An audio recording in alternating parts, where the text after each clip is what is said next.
call the regular meeting of the Menlo Park Fire Protection District Board of Directors to order on this 16th day of December. Roll call. Director Solano? Here. Director Ianson? Here. Director Crowley? Here. Director Carpenter?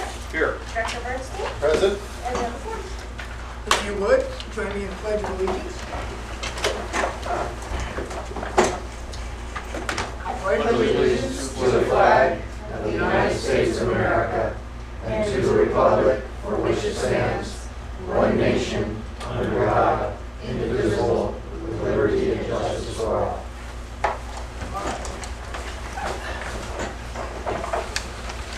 Okay, reportable action from closed session. On the closed session, item number 1, that the board approved the TA, and that will include item number 17, which will be discussed later on tonight. On item number 2 out of closed session, we have held the chief's evaluation, and we have full confidence in his abilities. Randy Kelly. That's your report out of closed session. So that brings us to public comment number 2. Is there any public comment? Okay, so we'll move on. That brings us to the firefighters' benevolent activities report. Good evening, Randy Kelly, Vice President of Menlo Park Firefighters. Right now, as you're aware, we're ramped up for, there's a strange echo right here. So, going inside his box. But we're pretty ramped up right now for the toy and food drives that we do every year. Things are going well. We can always use more toys and more food. We'll be doing St. Anthony's toy giveaway on Christmas morning. We're also doing our continuing activities with the VA and helping out with Second Harvest. I believe it's Second Harvest Food Bank for the food part of it. So things are going well. Like I said, we can always use more. Hope to see everybody out on Christmas morning or Christmas Eve morning at the St. Anthony's for the big toy giveaway. That's really what's the date, Randy? that one. I believe is Christmas Eve. Okay. So yeah, and we start early, and I think most people have seen it, and it's always a good thing. This Friday we're also, the 19th. Not sure if it's Friday or not, or it's Saturday. We're doing our annual teddy bear tree giveaway at Stanford University Children's Hospital. Firefighter Tim Bogner took it over from Dave Hitchcock, who's retired now, and the trees, you're familiar with them, made out of chicken wire, and we tie teddy bears all over them. We go around and give them to the kids that are in the hospital and visit with them. One of our members dresses up as Santa, and it's a pretty good program. I think as good a benefit as it is for the kids, I think it's actually better for us, and one of those soul cleansing experiences. But other than that, things are pretty good with us, and we're just focused on the toys. Everything is just from the association. We wanted to say thank you. We're involved in the deputy chief's process. Yesterday I served as a panelist, and we're participating in strategic planning tomorrow. And we just want to say on behalf of the association that we really appreciate being involved in these processes. We participated in Jenny's recruitment. We participated in the admin services managers, and it's good as we feel like we're a lot more involved in the district, and we appreciate it. So with that, I'm going to wish you a good night and a Merry Christmas. Same to you. Thank Thank you. Thank you. Good night. Thanks, Randy. Thanks. Be safe. Thank you. Okay, that brings us to a presentation, and I haven't seen Dr. Jamelian. I'm not sure if he's going to make it or not, and quite frankly, I didn't remind him today, so he might have forgot about it. Shame He's on pretty, you. pretty busy, but I'll check with him tomorrow and see what's going on with it. Okay. We will just have to postpone it. Okay, fine. Put it on the next agenda. That brings us to reports and requests. The President's report. We do a lot of things here. State of the city, reorganization for the Menlo Park City Council, the Planning Commission. We did the same thing in East Palo Alto. That's one of the agenda items, has to do with the general planning that the chief and I got to several meetings along with some other board members. The Creek JPA, I've been to some of those meetings too, so if you look at it, there's a lot of information out there. There isn't a whole lot of action items, but if there is, I'll bring them back and let the rest of the board know if we need to do something about it. Okay. Reports and requests for directors. Okay. So, I was able to, along with pretty much the entire board, to attend John Johnston's swearing in, which was wonderful. So that was a great promotion. So thank you for including us. And the kids' holiday party that was put on by the Firefighters Association, I just stopped by there because I love kids' holiday parties. And Santa and the elf were great. So I just wanted to just swing by and say hi. So I'm glad I was able to do that. And I wanted to also thank, I know that we talked about your evaluation and vote of confidence, but I also wanted to just thank everyone who was able to complete that. That's it. Anybody else? Yes. Well, thank you, Peter. On November 21st, as all of us attended John's fire marshal opinion, on December 2nd, a bunch of us went to the Menlo Park reorganization. And on December 8th, the Engine 5 company saved my wife's life, which is really great. Gosh, it must have been a 3-minute response for them to show up at our house. And it was, I'd like to recognize Ken Badcock, Scott Johnson, Joe Wallace, the acting battalion chief was Dan Cody, and of course Frank Fione, the division chief. They were great. She's now home and on the mend, so it's very proud to know that we have such a great fire agency here, and great response time and great support here. So I thank you. And many of you listen to the board members. Thank you, Nurse Rob. Thank you. Yeah, and I also attended with on December 13th with Virginia with the firefighters Christmas party. And I was a little surprised who Santa was and that was a little bit surprising. Thank you. Thank you, Rex. Okay, anybody else? Peter? Yeah, couple of interactions, just want to report to you so you're aware. They're not formal liaison activities, so I included under reports of directors. I meet on a regular basis with the Atherton Police Chief. We have breakfast usually about once a month. And it's just a very effective way of making sure that lines of communication are open. I had a meeting today with Lisa Freeman and her team over at Palo Alto VA. They have a meeting every couple of months to which they invite elected officials, and I go to those. They're very poorly attended, but they deeply appreciate the fact that somebody from an elected office goes. What's nice is that there are usually staffers there from Feinstein's office and Eshu's office and things like that. So meeting those people and building relationships with them probably will be helpful in the long term. Good. And then I continue to do a lot of behind-the-scenes lobbying on various issues having to do with the fire district, and I always copy the chief and the board president in those interactions. We'll see. In some cases, we've made progress, and others we still have a way to go. Yes, but we're working. And I think one of the things, for example, that we've just made great progress with is the relationships with town Atherton. And Rex and I participated in the meeting with the chief and the town manager. And I think since then, those interactions have improved dramatically. That's the good part. Anybody else?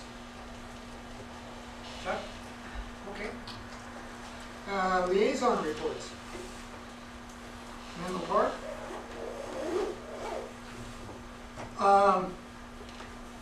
Like I said, we've been to various meetings with the city planning commission and stuff. On December the 18th, Director Bernstein and I are going to meet with the Menlo Park City Council liaisons. And we're going to have 5 agenda items that we are going to talk to them about. And that kind of folds back into the general plan. You know, what are we going to do about that response and stuff, and how do we get a seat at the table and get a voice heard, because what they do does affect us. So that's kind of what the rest of the conversation of the agenda is about. So, and we'll let you know what happens. Matt, just make one addition to that. This afternoon, wrote a letter to the city council. They are having a discussion tonight of the M2 zone. I know that Peter sent them an email also. I made it clear that I wasn't speaking for the fire district, that I was a member of the fire district, and I was a member of the Willow CERT and so forth. But I was urging them to make public safety a priority in their planning. And I sent copies, and I copied both the chief and you, Rex. Yes, thank you. You received that? Yes.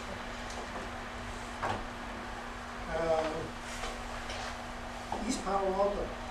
Really nothing to report, but I know that you went to the reorganization meeting, you might have something to report, I couldn't make it unfortunately that time. The reorganization meeting was, Reorganization yeah, meeting. well, they elected a new mayor and vice mayor, and that was good. I think what was interesting is that about a half an hour after that was done, was they rolled out what their general plan, or their vision of the general plan is. And the chief and I looked at that, and it's kind of jaw-dropping. If you look where they want to go, yeah, I mean, we need to get together with them, because some of the stuff is going to be a big impediment to us. Just from the safety point of view, is that you can't just build it and say, here you go, fire department, you need to protect them, you need to have a voice in it. So it was interesting. Is that the document that was sent around that has the results from, what are they called, strategic economics, or that Yeah. group? Is that what you're talking about? Connect memo? Yeah. Yeah. No, No, it wasn't this is that. East Palo Alto. Oh, it's called. They sent one too. Where they talk about their four options? Yeah, that's Yeah. the one I sent you Uh-huh. 2 days ago. Yeah. I'm just going to say, I think it is important to stay up on that. Well, there's an because- agenda item on here that I put on to get some of this out and kind of decide what we want to do. So that's on the agenda tonight. I have to say, and let me say this as sort of benignly as I can, strategic economics is one of the worst, slimiest organizations that exist. They don't have a single economist that works for them, but they call themselves strategic economics. And everything is summed up in one little sentence down there at the bottom, where they say, none of the costs of serving the development are included in the analysis. And that's where everything that affects special districts, the city itself, the city of East Palo Alto itself, is hidden. And what are the costs? And they have ignored all of those. Yeah. And it's not only East Palo Alto. It's all of them. But the interesting thing about the document that was sent around that I thought was a fascinating departure from the way that Menlo Park approached it, they said, well, rather than changing the zoning from what it is, we will leave the zoning as it is, and then we will negotiate with people who want to upzone. And we will make the upzoning conditional upon public benefits. Menlo Park did the reverse. They upzoned and then they tried to negotiate. And East Palo Alto, at least in this document, is saying, if you want to upzone, we need to negotiate. And then our priority at that point needs to be at the negotiating table. The problem is, though, Peter, is that they're going to pick one of those options, and they've essentially said, if you take the extremes, which one do you want? The one with $0 for the city, or $73 million to spend anywhere you want? And it's one of those things that just is isn't honest and isn't economic and so Well, forth. I hadn't looked at it from that perspective. I was looking at it primarily from the way that they were trying to figure out how they're gonna get the value from the upzoning. And I agree with you on that. Hold those thoughts for the agenda item. That's exactly what I'm looking for. Okay. Okay, how about Atherton? I think Peter already covered that. You're good? Well, I did, I would make one other comment. We began an exercise that, I think 2 months ago in Lindenwood, where we had a grassroots neighborhood little drill. And Chief Navarro was very much involved with that, and Harold Barker. And we're now going to do a second one on April the 10th. And it's sort of interesting because we are just sort of, when I say we, I'm not talking about the neighbors in Lindenwood, are trying to sort of learn how to crawl and then walk and then run. And we're trying to do it without calling upon either the town or the fire district to, you know, tell us what to do and try to help people figure out how to do it on their own. And it's a learning by doing exercise. And we had a group of people at our home last night for a little neighborhood Christmas event. And I gave each one of them a little handout saying, we're going to do this, and let me know if you'd like to participate. And it's going to be interesting. And we basically said, you don't need any training to do this. You just need to be prepared to come out and help your neighbors. And we'll see how it happens and how well it works. I'm optimistic, but You'll report back to us. yeah, and we'll keep the fire district and the town both informed, but we're not going to try to levy any requirements on them. We're going to basically say, hey, this is do it yourself. Because guess what? When it happens, that's what it's going to be. Yes. Good. San Mateo County. I had spoken to Warren Slocum after the chief had, thank you for the information email about that. Well, house fire in Fair Oaks is kind of a informational format for Warren, since he lives in the area there. So he was concerned that there's been 3 or 4 fires there. I think what, in the last 6 weeks or something?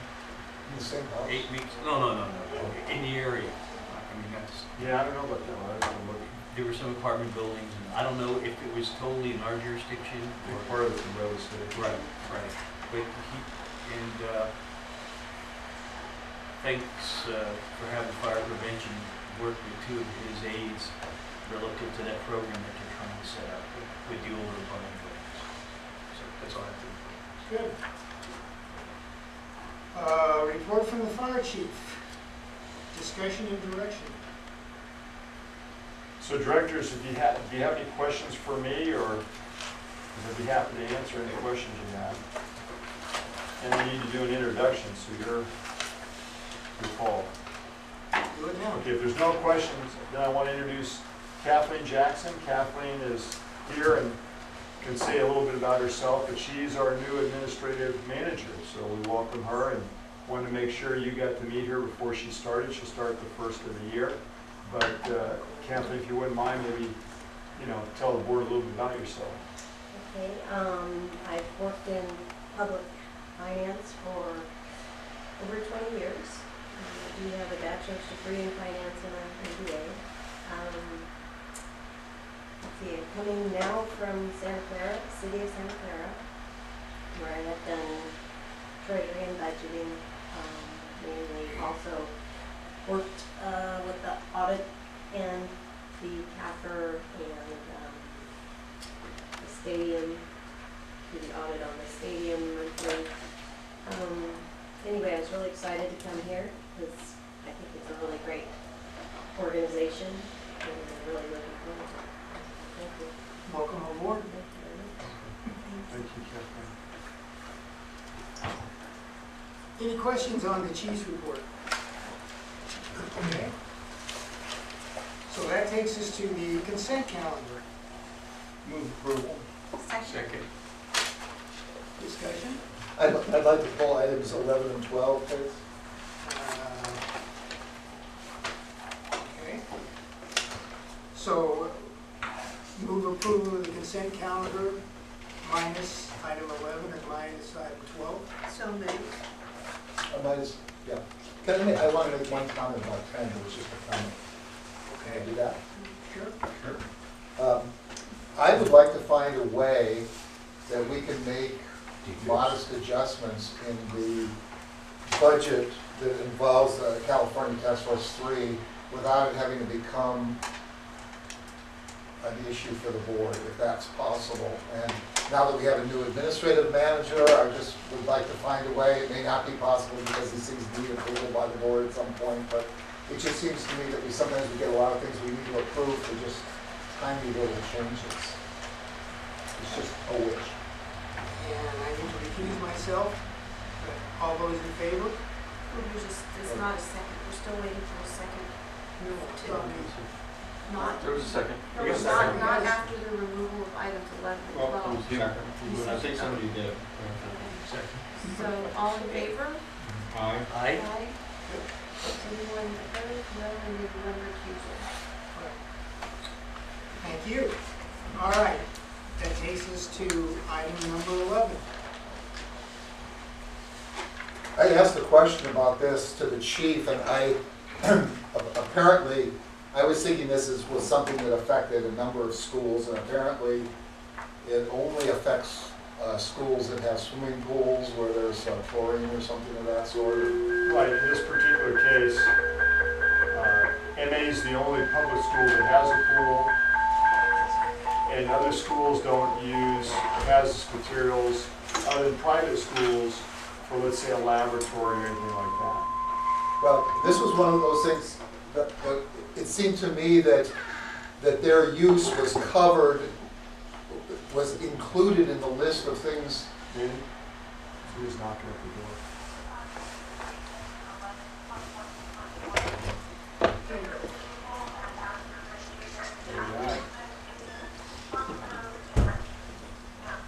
I was just saying that staff can approve these things ministerially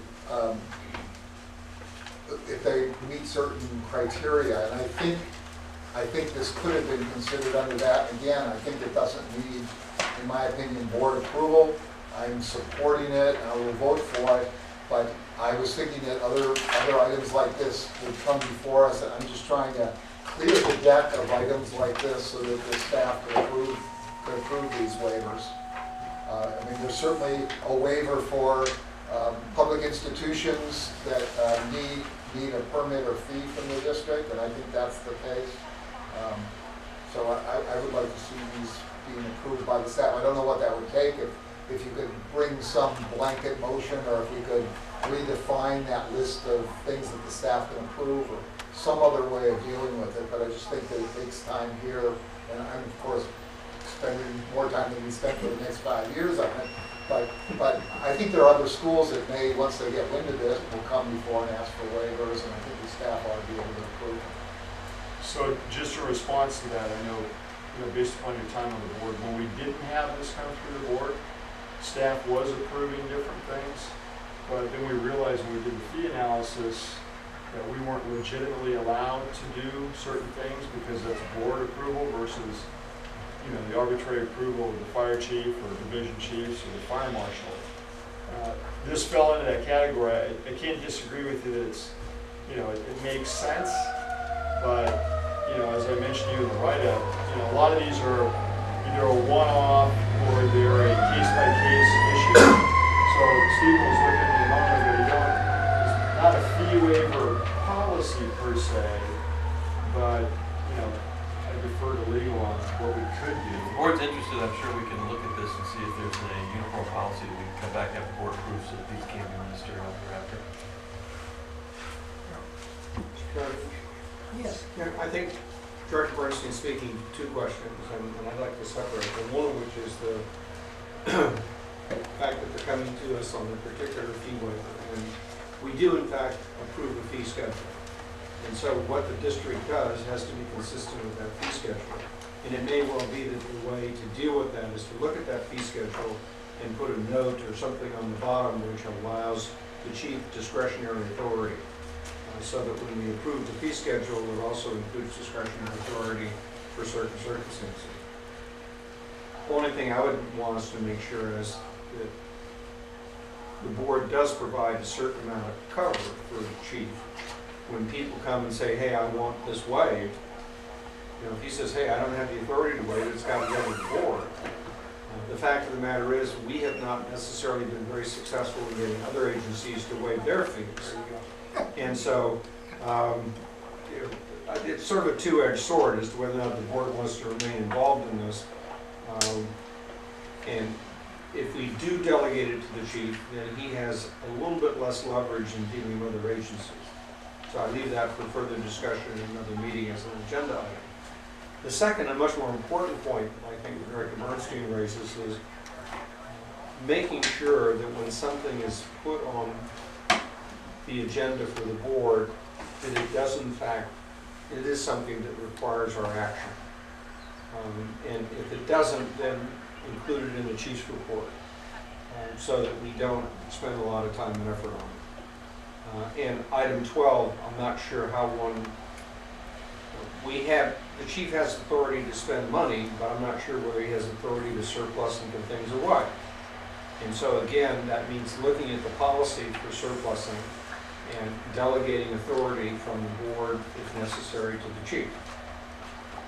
So I thank you for raising those questions, and I would hope we would approach them systemically rather than one at a time. Just say, okay, how do we take these category of actions and put them back in on the chief's desk or on the management team's desk, rather than keeping them in the board.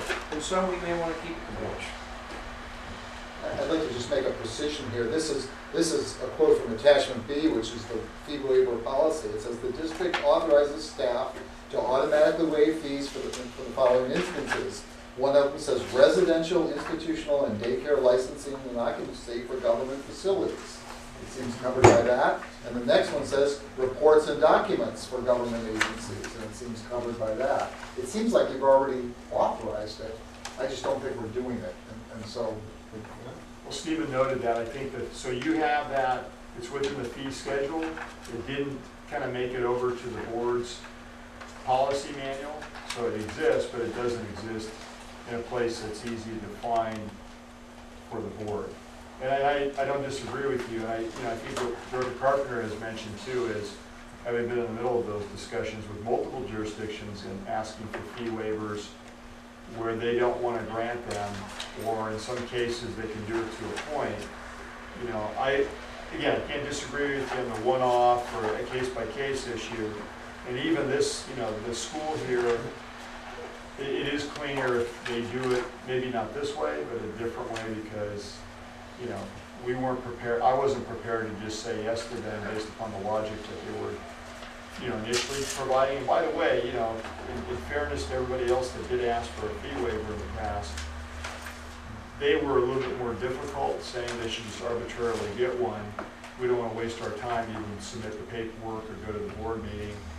And part of me understood that, and the other part of me said, well, that's what you got to do. No different if we had to go work with them on something. So, yeah, I mean, they can be difficult at times. I'm prepared to make a motion to approve item 11. Second? I want to talk about 12. Oh, okay. Second. Those in favor? Aye. Okay. Item 11 is passed. Item 12. Yeah, this was something where the staff was entirely correct, and but I'm trying to do my due diligence and so forth, and so it's a request to the staff. There is a statement in the report that says fiscal impact, the value of the defibrillators is $0. In fact, that's not true, but it's close enough to be true that I don't quarrel with the statement. But I just want to say what I did, and I'm asking that in the future that the staff do this, and that way we know. It's like trust but verify. I looked on a website for the market value of these defibrillators, and I sent this to the chief also. Ostensibly, the first one I looked at, it said $2,000 each. Well, if that were true, and it's not, but if that were true, we're talking about $10,000, it's not nothing. So then, but there was another place, locally, or an agency that buys this equipment, and so I contacted them, I gave them my name, and I said, I want to sell these, what do I get? And they come back and said, well, given the age, they're only worth $100 each. Well, that's a lot different than $2,000 each. But it took perhaps 5 minutes or 10 minutes of my time. But I think by coming back and said we verified this is the value we got, it just would reassure me that in voting for this, I'm doing my due diligence about not dispensing with public assets in an irresponsible manner. So I would just ask that you do it. In terms of these things being worth $500, I think that's close enough to being zero, but it's not truly zero, and I think we need to be careful with things. I want to be careful with this, and so I'm asking for the staff's help. Sure. I'm prepared to vote to approve. Oh, I had one other comment, I'm sorry. I wasn't sure, and I hope you will check on this, that WestMed could receive a gift of public assets. They are a nonprofit, but they're not, well, at first I thought they weren't a charitable organization. They may well be a charitable organization, I'm not sure.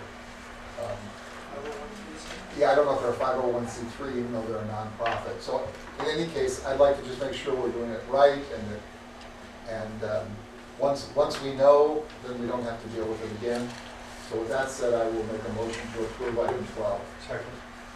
Those in favor? Aye. Opposed? Okay, item 12 is approved. That takes us on to our regular agenda. Item 13, consider a resolution authorizing the fire chief sole source contract for monitoring and maintenance of internet service. So moved. Second. Okay, discussion. And do you have any comments you would like to make? Yeah, not on this one. I mean, there's another one coming up. Unless the board wants me to make a comment, but No? Those in favor? it's pretty Aye. simple. Those opposed?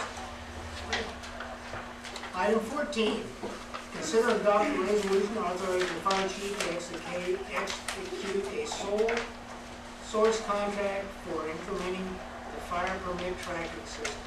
So this one, sorry, go ahead. I'll move. Second. Discussion. Go ahead. So this one I will comment on. John's not here, he's actually in East Palo Alto at a water meeting, but if he was here, yes, we'd want to compliment him, and hopefully the report reads well in terms of this is a partnership. This isn't where we started with this system, but it's where we've ended up after a lot of work done by John over the last several months, but certainly over the years, so that we can partner with the county. This is a good system. There are different systems used by every one of our constituents, cities and towns. But this seems to work best with the majority of those and for us. So I think it's a very fair deal, and we're partnering with another agency to take advantage of their already doing contract. So to give you a sense of what this would have cost a few years ago when it was brought to me the first time, it was about $360,000. The answer was no to that, but this is much more reasonable than that cost. Question. Sure. So Harold, really quickly, near the bottom of page 2 of 3, for item 14, it says that it will bring in efficient technology. So the last paragraph of the second to the last paragraph, or last sentence of the second to the last paragraph, you have, or John's has, it will bring an efficient technology upgrade and finally bring the division into compliance. So are we not in compliance?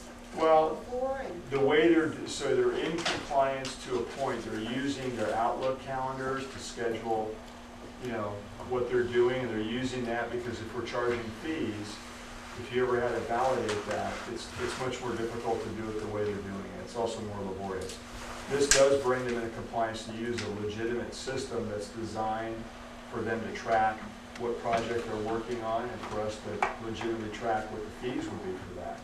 So, I believe that's what he means in there, because the way we're doing it now, again, it's not industry standard at all. Are they tracking? Yeah, they're tracking, but. There he is. Yeah. Totally. Look at that, yeah, he's so glorious. Okay, thanks, Carol. just, or maybe have John just describe what the system would do? Absolutely. What do you get? So John, we're the staff report for the Tracking software. system. So the tracking system is basically an integral part of issuing permits, keeping track of fees, keeping track of inspections, and who your customers are. And it ties it all in together with the parcel numbers that are issued by the county. Right now, we just issue a permit for work, but to keep track of that, it's all in the field at the job site. Now we're going to be able to keep track of all of the permits that are issued, all the statistics that go with it, of how many re-inspections may take place, how much time an inspector is actually spent for different types of inspections. So it will end up assisting us when we do a new fee schedule to properly adjust the fees based upon inspectors' times on the inspections. And the other most important part is actually going to tie us in with the county, again with the parcel numbers, so that we actually have accurate information. This information is going to be available now on the engines so that they can actually have proper contact information for the parcels, be aware if construction is taking place will actually be legal construction or if it's illegal construction, because they can see whether or not a permit's been pulled for the work, as well as also hopefully in the future being able to work with taking all of our inspections into as a mobile device. But the most important component is actually building a foundational permit issuing system within our department. Does this have the feature that allows us to capture the plans electronically? Yes, it does have a feature that in phases, yes, it will allow for digital plan submission and review and issuing back, which obviously is more efficient for the customer. The customers also will now be able to go online and check the status of their plans, which right now it's a phone call that they have to take.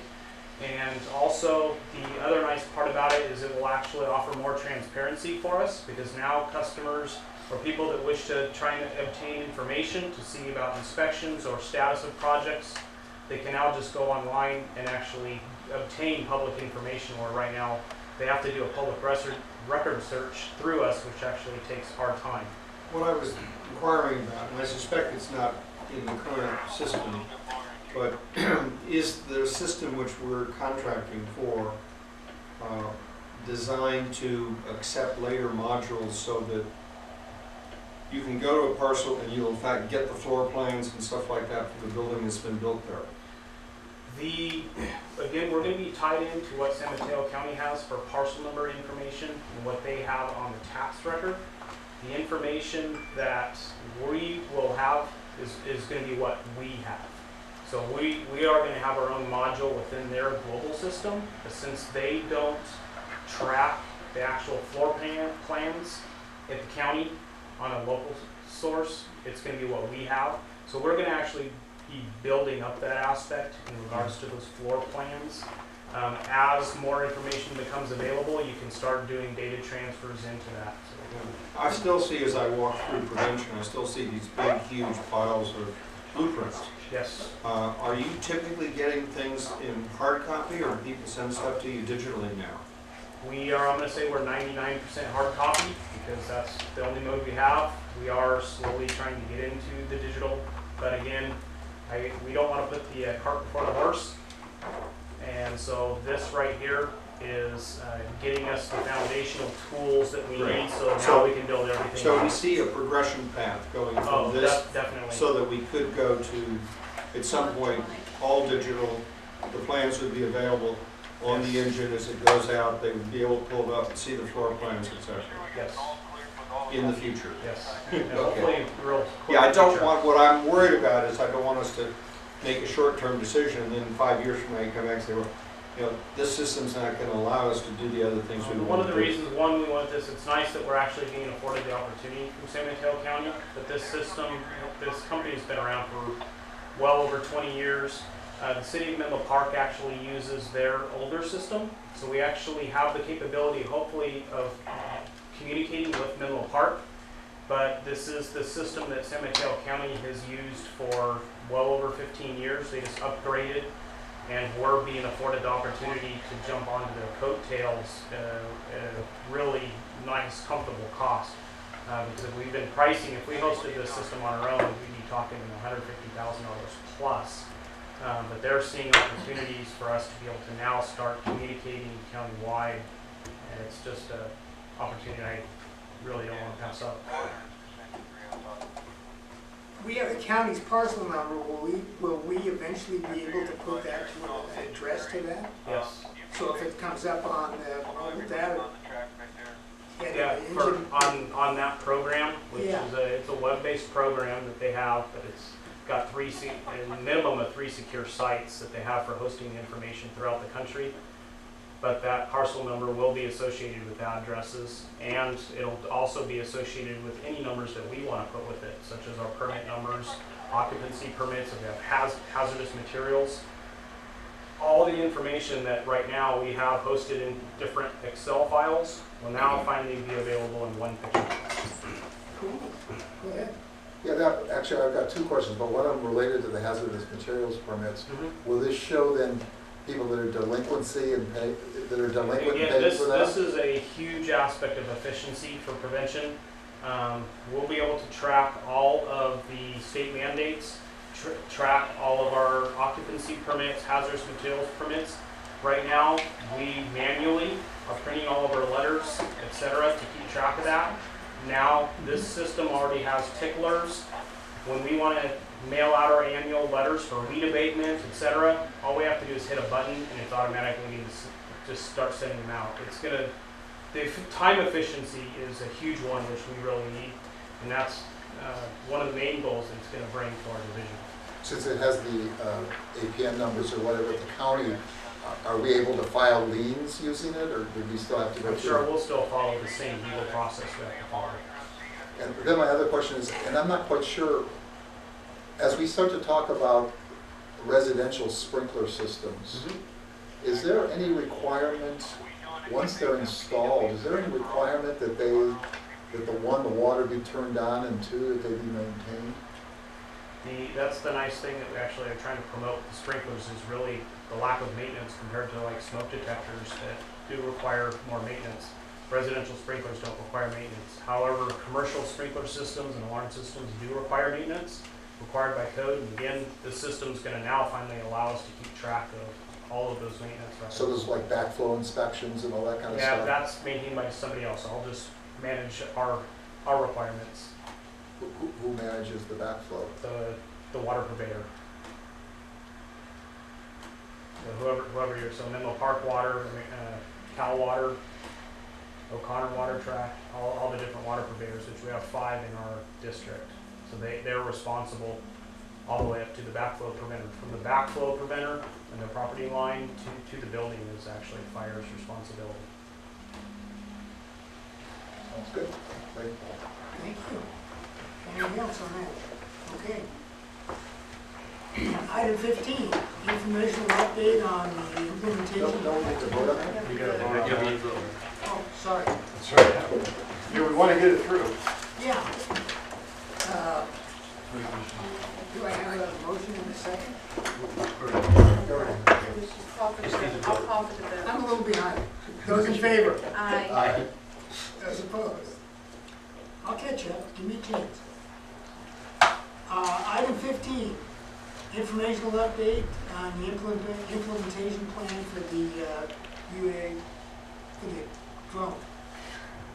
That's Chief UAS. UAV. Yeah, whatever. Aircraft systems. Talk to me. What do you want to know? Well, it says an update. This report is the update on it and the information where we're at right now, so it's in the report. Okay. You got a question? Just one. How's it, with the new policies and procedures manual, these policies going to be put into our new policies and procedures manual? They will, and these aren't the complete policies, this is just a draft. We are putting right a separate policy enacted. It's just a complete information of where we're at, what steps we're taking, and where we're going. Then there'll be a separate policy with a lot different than this. A lot of the same information. And it'll address all the privacy concerns that All the and some of these other agencies have to deal with. law enforcement has more of those than we do. Great, okay, thank you. That will actually come to you in January. Frank's actually almost got it done. We weren't ready today, but with all the public attention on this stuff, I know what the board had said before, so now there's more info in terms of disclosure and transparency. It's all out there, and we'll bring you the policies in January so you can see them. We're not asking for you to approve them, but just to look at them and know that they're out there. Because again, if you've been paying attention to what's going on in San Jose, Alameda County, primarily law enforcement, this is a very controversial issue. In Right fact, now, there's with the another first, bill that we're the just, first fire agency that's going through this process anywhere in California that's doing it, and it's difficult.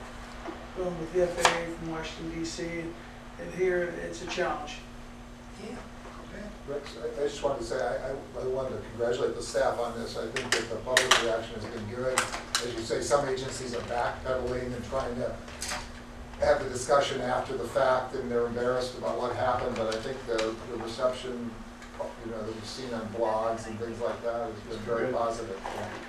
And we do not own one yet. So by the time we get one, you'll have, a lot of things will be done. One heads up on this particular system, the Phantom.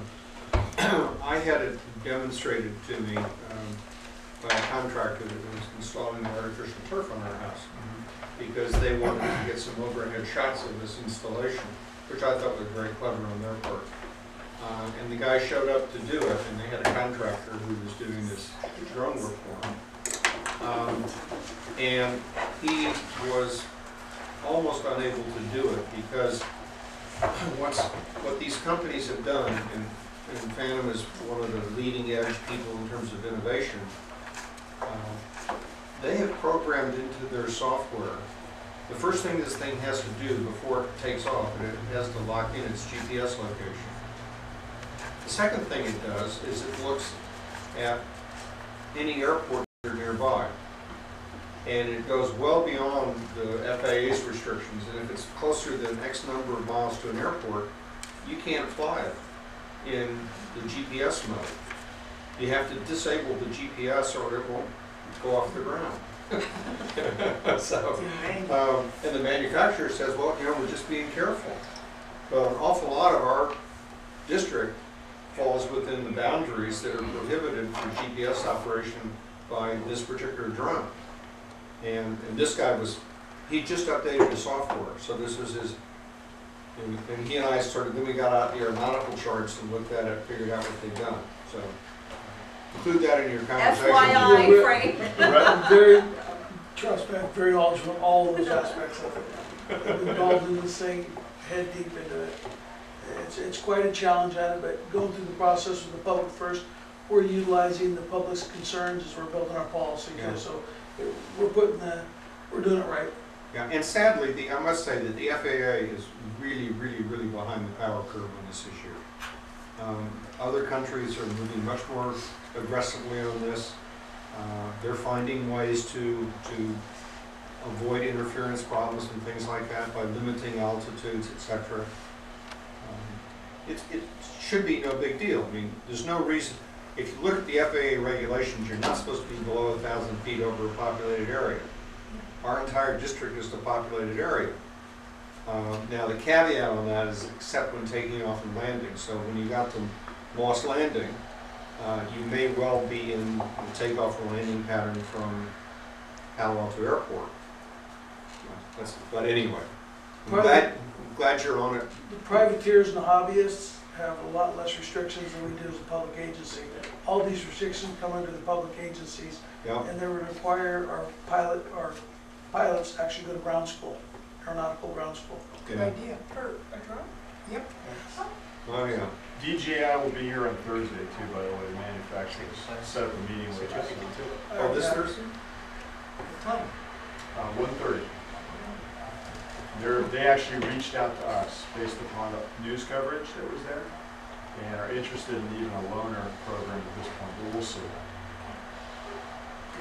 All the boys at this table are very excited. Would you mind, can we come watch? Are you gonna do a demonstration? Well, I think he's gonna do it, I don't know if we need the demo, because Frank's pretty knowledgeable as the other people are in the I've flown them department. before, they're Hold on. very, very simple. This is So what are they coming to do? they're trying to basically work with us, I think, to give us a loaner. Keep the Based board out upon of the, based upon the news coverage. Because we're it. No temping. we're so much farther ahead of the curve than most other agencies. Right. They want to see it getting through, and if they have their name attached to any part of it, it's going to benefit them. That's the reality of it. And Right. other fire agencies are waiting for what we do to take basically our documentation and our process and just implement it themselves. So does it help that I have a pilot's license? It does, you have your ground school It's on it. required. It's the ground school and not the pilot's license, just to fly these. And you also have the class 2 medical certificate. Class 2 medical. How do you get that? Sounds like Santa's coming to town. Yeah, no, I don't think so. Okay, thank you, appreciate it. Of course, you could have a street volunteer do it for free. We can, because then you're agent of the district, and you become as agent of the district, you fall under requirements for public entity. Trust me. There's some caveats to that. But anyway, item 16, consider and approve a resolution rescinding a motion approved on June the 30th, 2014, stating that the additional expenses will be made to rebuild Station 6. Any discussion? I do have a little bit of discussion, is that if you look around, this was all the stuff that was presented by our architects to the planning commission. And this is what Station 6 will look like. This was approved by the planning commission to put forth to the city council for their approval. And I believe that happens in January. So if you haven't seen it, it's a pretty good idea what the station looks like, how it's laid out. I have a comment about this. I've already commented about it, and I'm going to abstain from this because I wasn't at the meeting in June when it was voted upon, but I think that this was not an action that the board should have taken, and I disagree with it. And unfortunately, I made the mistake of not being at that meeting and being surprised that what was an informational item suddenly became a motion. But I'm glad that it's going to be rescinded, but I will abstain, and I'd like the minutes to reflect the reason for my abstention. Which is? That I was not at the meeting and didn't vote for it in the first place. Okay. Any other discussion? Those in favor? Aye. Those opposed?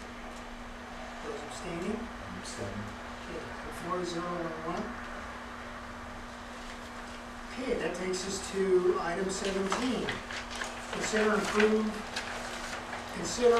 for approval and posting an ordinance for the district sunshine policy for a renewed memorandum of understanding with the AFSCME, local 829, for a 3-year term effective January 9th through January the 8th of 2018.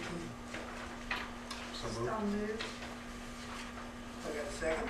Second. Okay, any discussion? I'd like to explain my abstention on this also. I think that our representative has done an excellent job in terms of negotiation, and I certainly, at both the professional level and the personal level, appreciated the leadership of AFSCME in terms of how they've interacted with the agencies for which they work and so forth. I think that the increase that's being contemplated is not unreasonable given norms and economic conditions and so forth. I am concerned, however, about the base that has existed in the past and the level of compensation for jobs that I think don't reflect community values and community norms.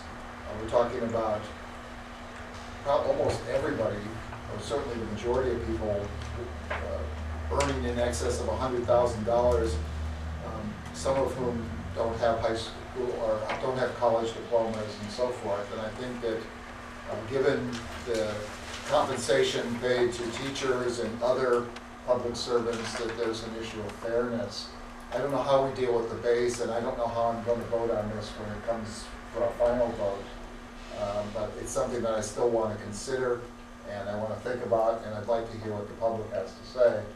So I'm going to abstain, and I'd like the minutes to reflect the rationale for my abstention. I do have one question. Does this tonight start the 30-day sunshine period? Yes. Yeah. Yes. Okay, so this, is it a 24-hour or just on this particular date No, is when the sunshine starts? It No, starts once you tomorrow. adopt this order, then the 30-day period starts. Tomorrow. For sunshine. Yeah, essentially tomorrow. I think it actually has to be posted. Yeah, you got to post on the It has to website. be publicly posted, and that starts the clock, and what we're authorizing is the public posting. Right.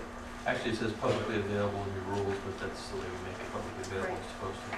Can I just ask about, is Peter correct, is all we're voting on tonight is the posting of it? Yeah. Yes. Yeah. So this, we don't have to vote on this twice as to vote You'll have on to, on We'll the have to substance? vote You will be the voting on the substance. formal labor agreement, which will contain the business terms that you've already agreed to today, when that formal agreement has been executed by the union and brought back to you for a formal approval at a regular meeting.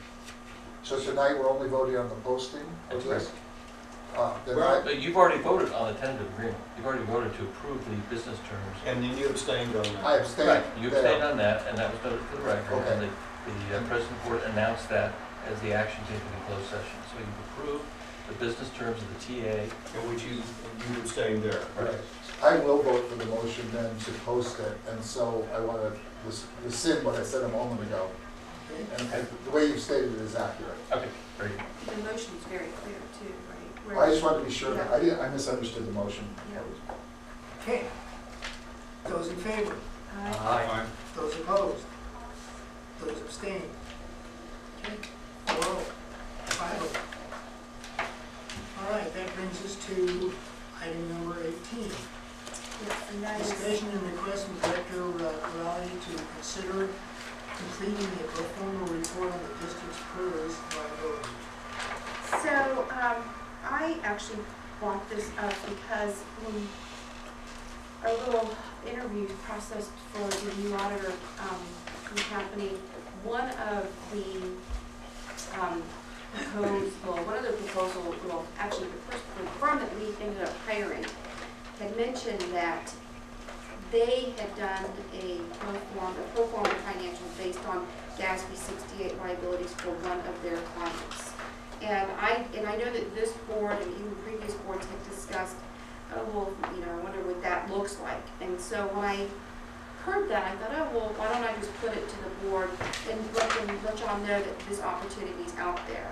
So I'm not advocating one way or the other. I mean, I know that option one is different from what we were told, the audit interview panel was told, in terms of the price and the length of time that would be required to do such a pro forma, put together the pro forma financials.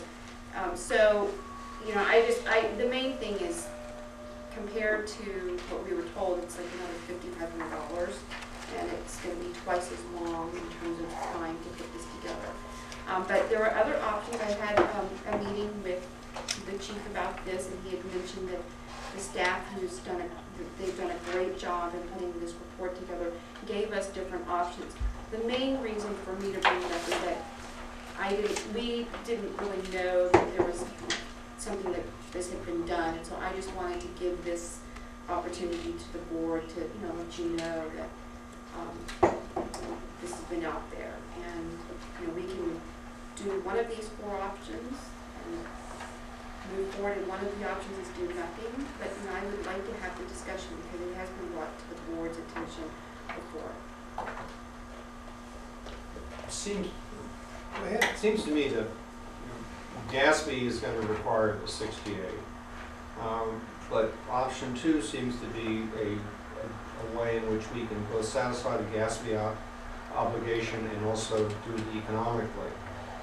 I am much more concerned about what do you do when you get this information?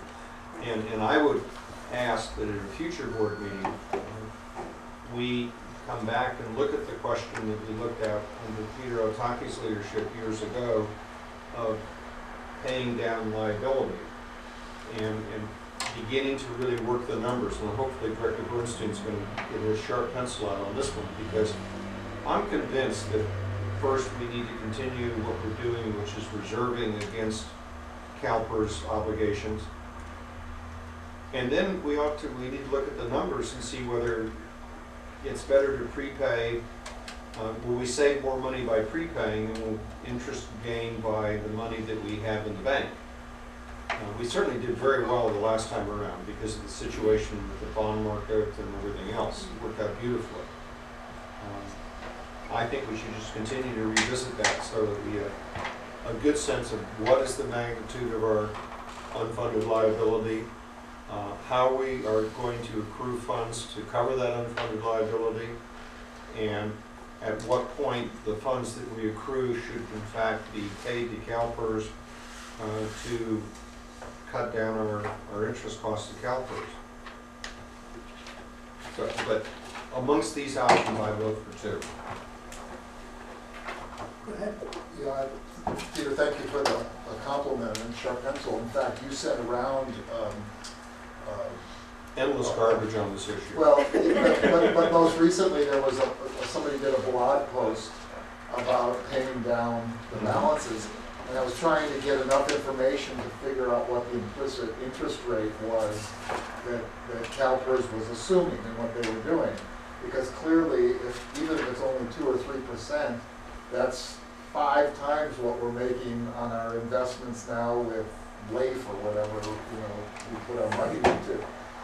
So that could be a good investment, and the district is already withholding or reserving in excess of the PERS charge right now. We might as well be putting that somewhere that earns a higher interest rate than what we're getting.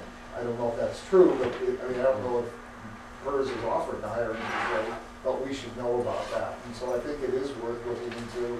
I hope with a new administrative person there that we can do a calculation of that and make a decision. I think that essentially the auditor here seems to be saying, for $7,500 we could give you garbage, or you could wait a little while and pay 1/10 of that and get something, which I think we'd be irresponsible, unfortunately, to pay $7,500 for something that would be helpful. But it would be terrific if we could have that number before we do our final negotiations with IAF. I think. Why? Because I think we. What's it going to change? It would change a lot for me. I feel to the extent that the district were, in my definition of bankrupt, which is that our liabilities exceed our assets, if we were bankrupt, I think the pressure on us to provide changes at a certain level would be diminished. I don't think a bankrupt agency should be called upon to increase wages excessively. I think it's, anyway, it would help me, let me say it that way. In any case, though, I don't think we're going to be able to get the data. And so I think we should do option 3 at this point. It seems to me we shouldn't contract now for something this summer. We should wait and discuss it this summer. Yes. I'd like to ask the chief what he thinks. Well, I appreciate that. Obviously, it's the board's decision, but I think that going through CalPERS, who is familiar with what the numbers are, it's actual, it's done by an actuarial versus an auditor. The cost is much less. The timing is unfortunate. I understand the board wants to know the information sooner rather than later. We don't get to tell them the timing of it, but we certainly can be one of the first ones in line if that's the desire of the board, which I would recommend. And then I think to Director Carpenter's point on the other items, we've already had in the queue and teed up for February, as it says in here, Freba's got Bartel who will come in, and then that will answer. I've already seen the preliminary numbers for what the $12 million would do in terms of our rate and the cost, and then how that plays out over time. And I think, you know, again, until we get the actual numbers from hers, you know, that's the variable. However, we're already looking at that, and it seems to be significant in terms of the benefit to this organization to use that money and pay down the rate, the prime rate. So, you know, those are the two big ones for us. You know, the first one, or the second one's in our control, getting Bartell in, we've already arranged that.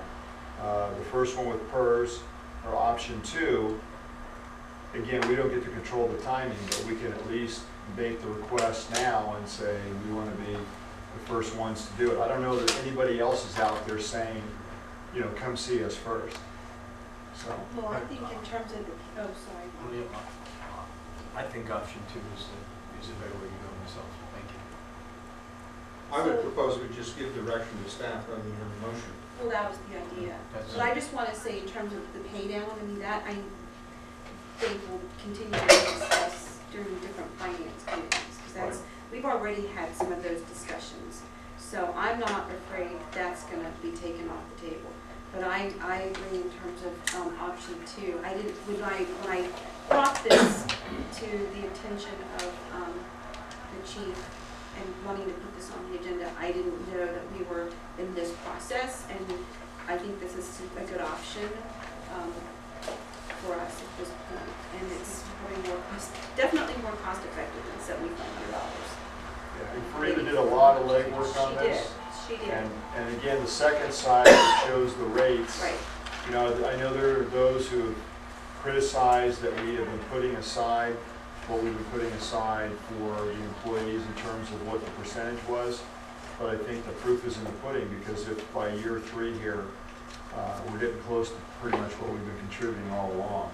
And as Director Carpenter said, you're going to need to make a readjustment. Yeah. I think the February meeting is where, you know, Bartell will come in there prepared to give you much more detailed information as to, which we've done before, what can we do next? And so a lot of those options that you're talking about will be there. And similar to what we did at paying off the pension side fund for the 3 at 50, that was $12.5 million. You're in a similar position today to really make a significant change on the prime rate, but you know, I'll let them do the presentation and show you what that looks like, and they'll be more prepared to do that when they get there and give you the whole spectrum of what you could do. Well, I want to thank the staff for putting this together. I mean, the main thing was that when that issue came up during the interview process for the auditors, I just thought, oh, well, you know, it's a good opportunity for us to revisit this. So thank you. And can you please thank Farida? I know she's worked very hard in getting this to us in a very short amount of time. And point of order too, I think with the AFSCME sunshine, these numbers were used and will be used going forward with any labor agreements. So we're trying to use the absolute most recent information. So you know, those are legitimate numbers that we'll be using. Obviously, the out years, you never know what it is. It's speculative, but you know, that's the best information we have at this point. Thank you. I have just one other request. I don't know if that's the right procedure, but I don't know how these cities, like was it Huntington Beach or whatever it was, how they get quotes from CalPERS. But if that's required, it'd be great if the district could make a request so that we could know what the deal would be with CalPERS. In other words, what kind of discount rate do they use? I don't know how they calculate it. We did that one time. Yeah. It's exactly the way you proceed. But how long does it take to get that information, for example? Well, that depends on who else is, I mean, 2015 is going to be a big year. That's why even bringing up option 2, the sooner we get in line, the faster those things can happen. Now, everybody wants the same info, which is, what do we really have sitting out there? What is our unfunded liability? So I'm not going to speak for Farida, she's the one making the phone calls, but you know, I think we could have better information for you, not only by the next meeting, but certainly by the time we meet with Bartell in February, we should have a lot of those answers for you. But I don't want to say, again, I don't want to mislead you. PERS, as you know, is its own animal, and it does what it wants when it wants. You know, the good news is they're going to have to be responsive to giving us the actual unfunded liability. I'd like to second what Peter said earlier, and that is, I think the sooner we get going on it, the better. And I would like to authorize the staff to proceed as they should regarding that. we'll Based get, on we option can get a two. line. Based on option two. Yes? Well, I think what I'm suggesting is when the chief's giving us some information here about February meeting, people coming in, I think that's probably a really good point for us to make sure on our agenda, we look at the broader issue of how the district is going to manage its unfunded liability. And we use the presentation we get as part of our decision-making process. My suspicion is that Fareeba probably can check around, see who's done some prepayments, what kind of terms they got. My recollection when we did this last time, we didn't negotiate this with PERS on the rate. They just said, you know, if you want to prepay, this is what. They just told us what the rate Told us was. what it was. So this is not going to be a mystery. All you have to do is find 2 or 3 agencies that have done some prepayments in the last 3 or 4 months, and you got a pretty good feel for what it is. And we were saving like 3 or 4% interest between what they were charging us and what we had to pay for cash in the marketplace. So, in terms of direction at this point, I mean, for sure, something has to be on the February Finance Committee agenda. Actually, the presentation is for the full board. That's how we did it last time with Bartel. It's for everyone, because I think it's important that everybody hear it. Kathleen will be coming on board first of the year, so, and we knew there were no meetings. Bartel is booked, so, you know, when we got the rates, Fareeba and I met, we discussed it. She booked Bartel right away because we wanted to go back and use the same format again, so we're a little bit ahead of you in terms of what the board direction is, which is important. But, you know, again, I don't want to speak for Bartel, and I can't speak for hers, but I think we're on top of it. But we'll definitely try and get in line. And your statement regarding what the benefits would be to prepay, we've already looked at that, and there's a huge benefit to do that. Now, you know, that's not the negative, just like it wasn't last time. Last time, as we were in the depths of the recession, it was, what's our cash position once we do that?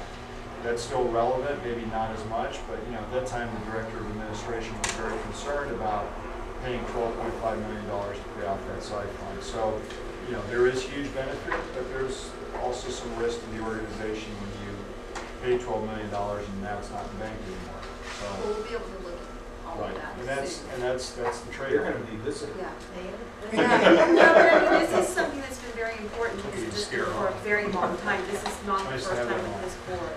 So in terms of direction to the staff, Can I add one more thing? Sure. To Director Carpenter's point about people making prepayments, I wish I could tell you there's a lot of people out there making prepayments. The good news is we're probably one of the few that have been able to do it, because everybody else's position is so reactionary. They're in a deficit mode, or they've cut back so far. So, you know, we're actually in a great position, and PERS was excited in some ways that we could even do it. I mean, they're probably looking forward to getting $12 million if they can get their hands on it. So, you know, it's, you know, it's unusual what we're doing. I think it's a great thing. Maybe others will do it, but not everybody can do it. What they do is negotiate some sort of loan, which then creates yet debt somewhere else. So there's kind of that bait and switch or kicking the can down the curb. That looks different than this. So prepayments are done, but there's still a payment somewhere else, and just, you know, repackaged it. You thought you were just coming here to get introduced, didn't you? so should we, talk about options? Let's not scare her off yet. Yeah. No, I think she's used to this. Right? I think that's direction to staff. I think everybody understands what we're kind of looking for, and when, the sooner the better. But the truth of the matter is that even if you put your name in now, you don't know when you're going to get it back. So that's kind of the way I look at it. Is it? But I'll have her make that phone call tomorrow, and you know, so we're on the list. And again, I think we're ahead of it at this point. That's what I want to tell you. So we already know Bartel's coming in. We booked him. It's February. We'll get you the date. You know, again, we looked at numbers, and we're pretty confident there's a huge benefit for what we would propose. Thanks, Harold. You're welcome. Thank you for Reba too. Yeah, Anything I else give on Free this? all the credit. All right. Thank you. That brings us to item 19, which was the agenda item I put on. I passed out to you a tentative agenda. What it really boils down to is that we as a board, always talk about, we don't, there's a general plan in Menlo, there's a general plan in East Palo Alto. I'm not sure what Atherton has. I would assume that they have a general plan. Part of it is how do we set all those people down so that, is East Palo Alto even know what Menlo's general plan is and vice versa? Is whatever they do in any of these cities or towns is going to have an effect on the neighbor. And I kind of would like some consideration to look at this more regionally than just an individual city or town and put them all together. And this was just some suggestions. I am not locked into this, but I think it's a simple thing to do because the fire department or the fire district needs some input into all these plans. And I think it's been brought up before is that I just don't want them to build it and then turn around to the district and go, here, you take care of it and protect it, without any consideration of impact fees or something else. Do we have a water supply that will even supply what they want to build? So that's kind of where I'm at. And I'm open for suggestions from anybody. Am I on the right track or am I out to lunch? Well, I think you're on the right track, and I think we, as an elected board, need to really up our game in terms of putting pressure on our colleagues on the city councils. I think we can make progress like we have with Atherton. The next one that I would urge us to target is Menlo Park and then East Palo Alto. In the process of engaging in the debate with the people from Menlo Park, I've become more and more knowledgeable about the state guidelines for general plans. And every city in town is required by the state to have a general plan. And that general plan has to meet certain standards. And what Menlo Park is doing right now is, I think, setting themselves up for a huge lawsuit. Their general plan is years and years out of date. They're saying that what we're going to do now is we're going to write up a new plan for the M2 area, and we're also going to do some other things, and then we're going to call this a new general plan. And that simply won't meet the standard. Because they're not looking at all what the state law says, and I think it's every 10 years. The general plan of the city has to be updated, and it has to include the following elements. And that's not what Menlo Park is doing.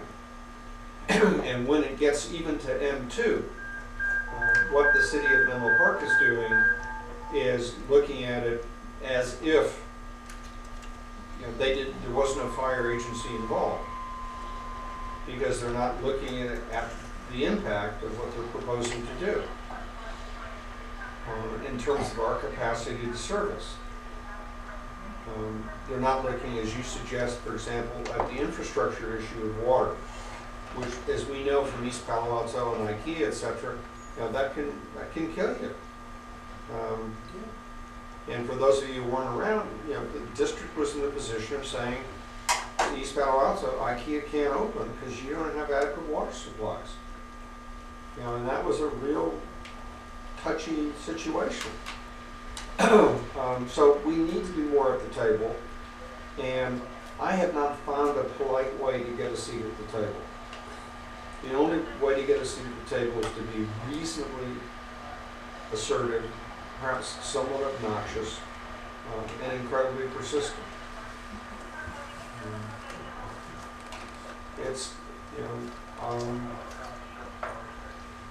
I said to the new mayor, I said, look, I spent a lot of my time last year on Measure M, and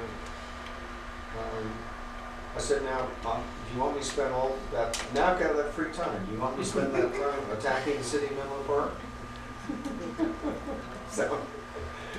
What I kind of had in mind was to float something like this and see if there was any input from other board members about what should go on it, and then pick a date. Say, I think East Palo Alto was talking about February, and I'm not sure that that's unreasonable. I'd like it done sooner, but maybe that's when it happened. pick a date and invite them. Either they come or they don't. And that includes Atherton, or East Palo Alto, Menlo, Atherton, and also the county. Well, recognize we have a calendar problem with City of Menlo Park, which routinely meets on the same night we meet. Right. So if you want to invite them, we have to choose a night when they're not meeting, if we have any hope of having them come. Well, I look at it as like a special meeting. Fine. Because East Just- Palo Alto meets on our same Well, we'll night. pick a date when they aren't. Yeah, that's easy Working done. Wednesday. So on a positive note too, Atherton has offered to have a joint board council session in April. That's the soonest that they can do it. The interim city manager of East Palo Alto I just met with earlier this week said after February he thinks it could happen. However, he can't necessarily speak for the city council, but that's when they free up. He's either going to be the full-time city manager by the time they do the process at the end of January, or he's not. So that, that's still kind of in the wind. And then Menlo Park, we discussed this last night a little bit when we went to the meeting. The city manager's been more inclusive of fire district staff to give feedback and to include us in different processes to update the general plan, the M2, things like that. However, he was non-committal when it came to having a joint council board meeting, just because I'm not sure, and as he said, we got a new mayor potentially coming in, we didn't know who it was. It's So the I don't same know five if people. well, I don't know if the angle is that the directors go to the mayors, because, I only go through I'm not gonna go through the mayors, I'll go through the managers. You got one interim, two full-time. The two full-time commit to doing something a little bit different or not at all. The interim says, hopefully I make it, but I can't guarantee anything until after February. So, I think your letter, Rex, is appropriate to go to, the mayors hopefully, and then we get on a calendar and try and pick a date out in the future somewhere. But, Well, then the other question I have is that if, on your timeline, if it doesn't happen until April, is that time enough?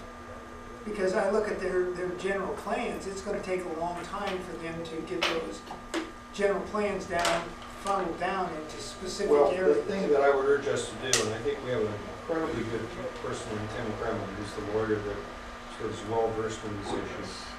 I think we need to just constantly encourage the chief and Tim to keep putting our position on the table and do it in writing. These people they Yes. do not remember what you said. If you said something, forget it. Some of the most powerful documents have been the letter that Kremlin wrote back in 2011, saying, hey, you got to do the following. And we do have a problem in that they generally meet on the same night that we meet. And this Station 6 thing is going to be going to them in January. The good news is that I think that it's lined up for approval. The bad news is they have totally ignored our request to revise their zoning ordinance to recognize the fire district as a government agency, which is absolutely bizarre. And no justification whatsoever for the fact that they have just ignored the resolution that we passed, asking them to make that simple two-word change in their zoning ordinance. Now, I think the chief has his eye on the ball and saying, hey, shut up and get this thing, Station 6 approved. I never would say shut up. I know, but yeah, I could read between the lines. But I think it's indicative of the fact that particularly with the city of Menlo Park, they have a very big blind spot when it comes to the fire district. Emergency services, period. I'd also like to just note for the record that if a joint council board meeting does occur, those other agencies would have to post and agendize, Yes. Yeah, so it's all in the public meeting. Exactly, so it can't That's why I simply give a be tentative agenda. perfect. So yeah, it just simply can't be oh, here's the date and you show up. It Right. has to be so I just Well, we wanted could to- have a study session, Yes, but it still needs to be posted. be agendized as a study session. And then also, You need to change the I table. need to change the table. So I'm Have you sorry. solved this industrial accident problem yet? I do not see a ladder or any other appropriate. I mean, I'm terrified every time you change that tape. Yeah. Soon we'll have better. We'll So mount do it. we just take a break? Is that what you're Yes. telling Yeah, me? just for a minute or two. Yes. Ah, well, Michelle, can you even get that? Well, I was gonna. sure, she owns the rest Yeah, of the John's there. What do we do? Yeah. Who's See, the I just need a- sacrificial lamb? Oh, I'm just gonna. Oh, no. God. They should be able to find a ladder though. Yeah, Jenny doesn't like that.